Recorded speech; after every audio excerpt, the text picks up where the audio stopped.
What's up, you guys? Welcome back to today's video. And we have a special one because we're going to be driving Selena and a very special car with my friend Chris Forsberg. Yeah, what up, guys? All right, so obviously this car doesn't look like a car. So Chris, why don't you tell us what you brought today? So this is our Maniac, as we call it. It's not just a Nissan Altima. It's the world's first CAD designed tube chassis drift car. Top to bottom, inside and out. It was scanned and a full tube chassis was made. Every single suspension point was cut and welded. There's not any subframes on this car. There's no factory components in here that relate to an Altima except for the roof and the doors, which we didn't bring. We actually wanted to strip it down. We're gonna do a new livery on it. And as we're taking it apart to get it ready for the new livery, I was like, you know what? I've never run this thing full dune buggy status. And so I kind of wanted to see it, you know, full wheels exposed. I mean, what better car to run with no doors, no front end than a tube chassis car, right? So this is a VR38 powered engine. We're pushing 1,300 horsepower right now. It's capable of 2,000, but it blows the tires off at 13. So we just leave it there and it runs longer with the heat soaks.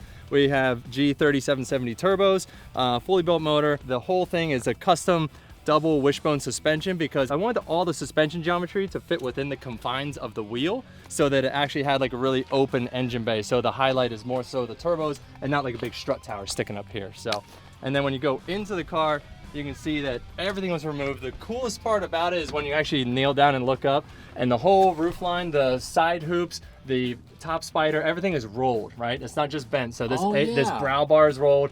The B pillars are rolled, and even down here on the side, we got a little roll in them, and everything is tucked in to the A pillars, the B pillars, and so that tube actually touches the outside confines of the car. It was designed more like a luxury pre-runner trophy truck than it was a regular drift car. Makes my car look like a piece of shit. This was an idea. I mean, you've driven the M, you know, so I built a 4-seater drift car like 12 years ago. And then that car is so much fun. And now with Grid Life and all these other events that we get to do outside of competition, it's like, well, how do we build the best, coolest, funnest drift car with no rules applied, right? And so this was the idea. How long did it take to build? We built it in 5 months of physical labor. Conceptualizing and the drawing of things was maybe like 3 months in front of that. When the Altima first hit the floor and we started cutting into it to when it was here at Willow Springs on Horse Thief for its debut, was like less than 5 months. Wow. Just to put that in perspective for you guys, the M4 down there that you guys watched us build took us 8 months. Yeah. Hey, that's fast. Hey, Chris one of a kind as well. Yeah, Chris has obviously been doing this for a very long time, which is one of the coolest things that we get to come out here and drive with him today. I was just with him at a comp literally last weekend. I was like, hey, you trying to drive? And he's like, I'm trying to drive. And I was like, cool, let's go. How about in like 4 days? Yeah. He was like, sweet, let's do it. So that's really cool. He has a really busy schedule. He's always doing FD or Grid Lives, which we see him a lot at. But I was really hyped just to get some, well, for one, me, selfishly, I was like, it'd be really cool to get some tandem practice with him in this car. And at the end of this video, Chris is gonna let me drive his car. Yeah, that's what I heard. Maybe.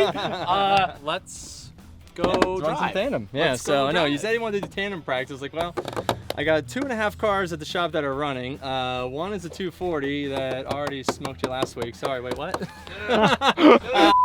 One thing that I want to note is when we are doing chasing, definitely gonna keep a gentleman's gap. I'm not gonna be trying to push or anything. Yeah. Let's go for like the You know, I was like thinking about, I'm like, arm's reach gap. What would happen if you actually?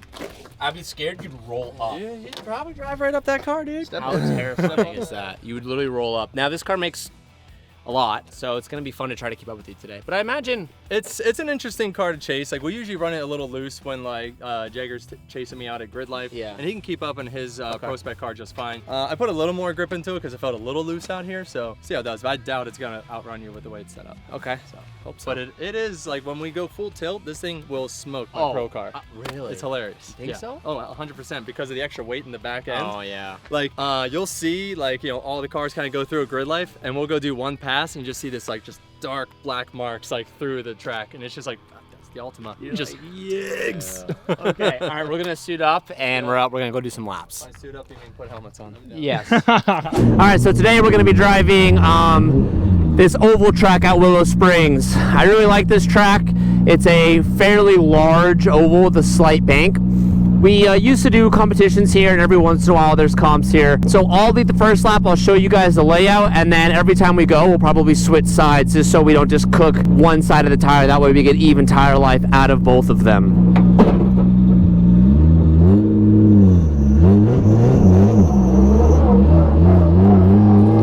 What sucks about this track is you have to go through this dirt patch to get to the track. I'm also very curious as well just to see how fast his car will be. This car does get pretty walked in a straight line against really fast cars, so I imagine going with Chris, I'll probably have to try to jump him, or the first couple times we'll just have to figure out our speed so he doesn't walk me. We're making about 700 right now, which is a healthy amount, but that Altima with Dylan in the back's going to give him a lot of rear grip, and then plus 500 more horsepower, he's going to have quite a bit of grip on us. It is really cool that I'm able to drive with Chris today. Before I ever started drifting, I was watching FD, and I watched a lot of FD. I've seen every FD down to like literally 2010 and forward. I've watched every season back, and I've always admired Chris as a driver.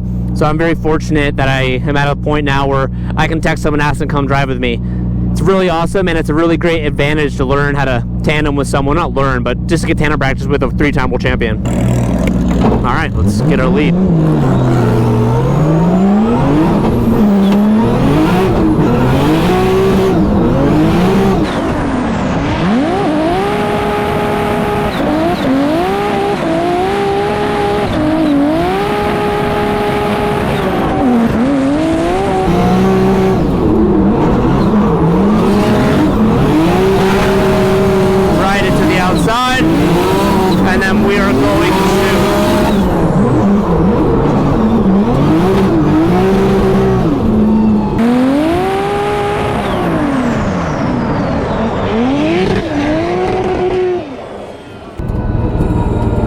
What happened?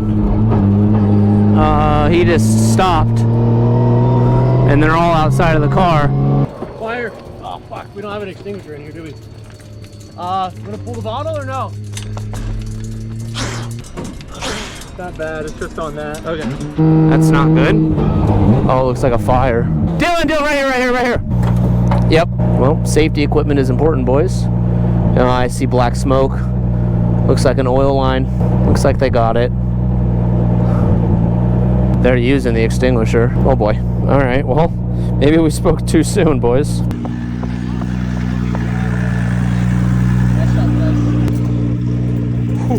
Dude, I saw that. I was like, oh my god. What happened? Just an oil, probably oil line overheated or something like that. I saw it start smoking. I thought I was gonna lead you. Oh. All good.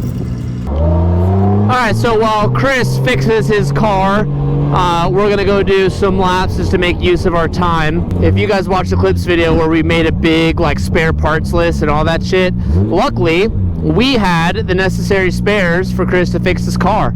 Looks like a breather valve lost its cap, so we were able to use some of our spare AN line to make a ghetto quick little fix. So that's cool. He should be back out in the next 20-30 minutes. So one thing we recently did this morning when we weren't filming, is I dramatically dropped the front pressure in my tires, my fronts, and I used to be at like 40 because I don't have a big sway bar, and now we're at like 18, so I have way more forward bite, and it's actually netted me a little bit of side bite off throttle and on throttle, which is really sick. So I'm still getting used to that. The car is really aggressive and snappy right now, which I actually kind of like. Ready? Oh yeah, buddy.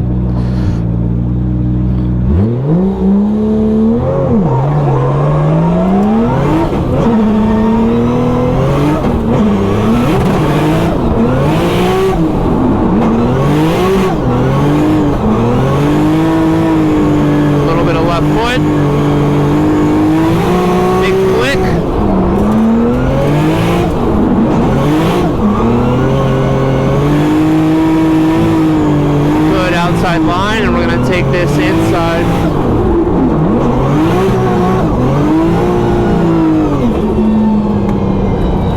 And then just a consumed tire, we're going to go the other way now because we just roast the outside tire the whole time. Oh, that's dirt.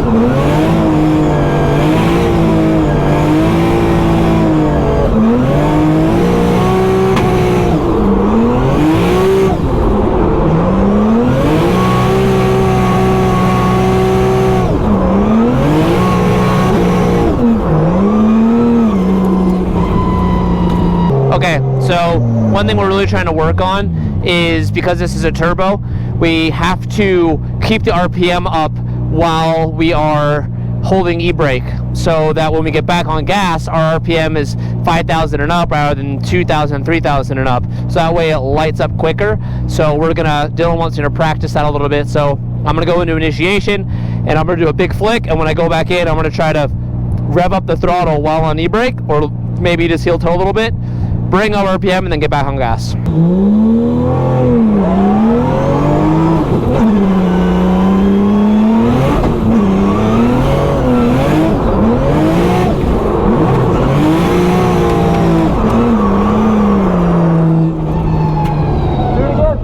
Dylan said he liked that, so let's practice that again. Just get used to that mechanic of immediately jumping back to gas.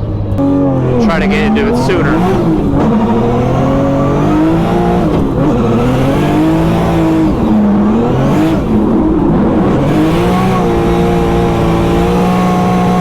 This is going to be a little sharper. Oh God, don't get off track.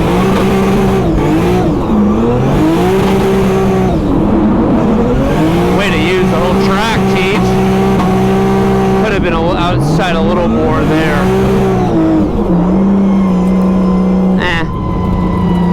Wasn't my greatest performance. It's weird going this way because it ends so much sooner right here. So on this track we get 4 laps before our tires are shot. This tarmac is like sandpaper. It's very gritty, so it just destroys tires. All right, let's get back on gas sooner.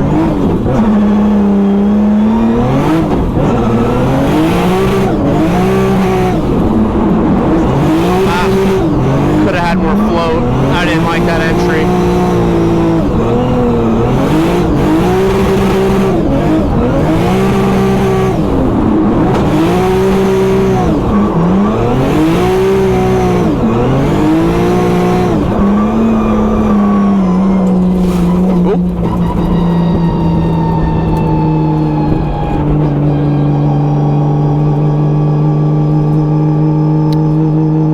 Like that entry, gotta do better. All right, we're gonna do an entry right here, and then we'll go back in because we're already out of tire.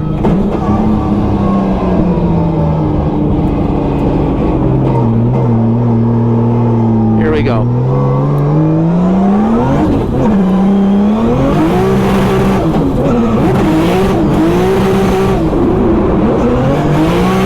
Much better.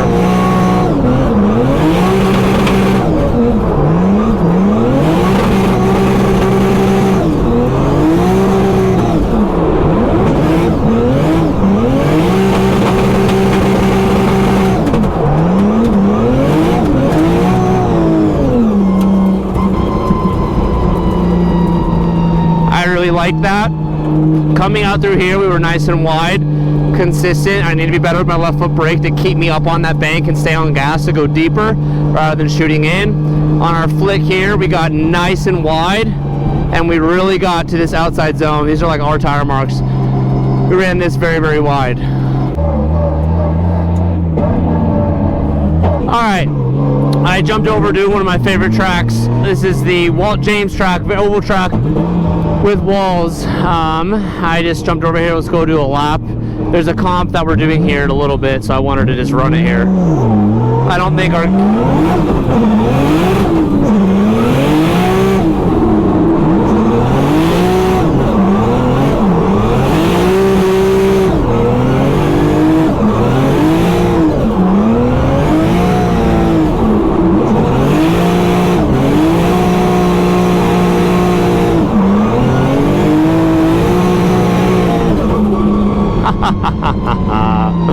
Oh, I love this track.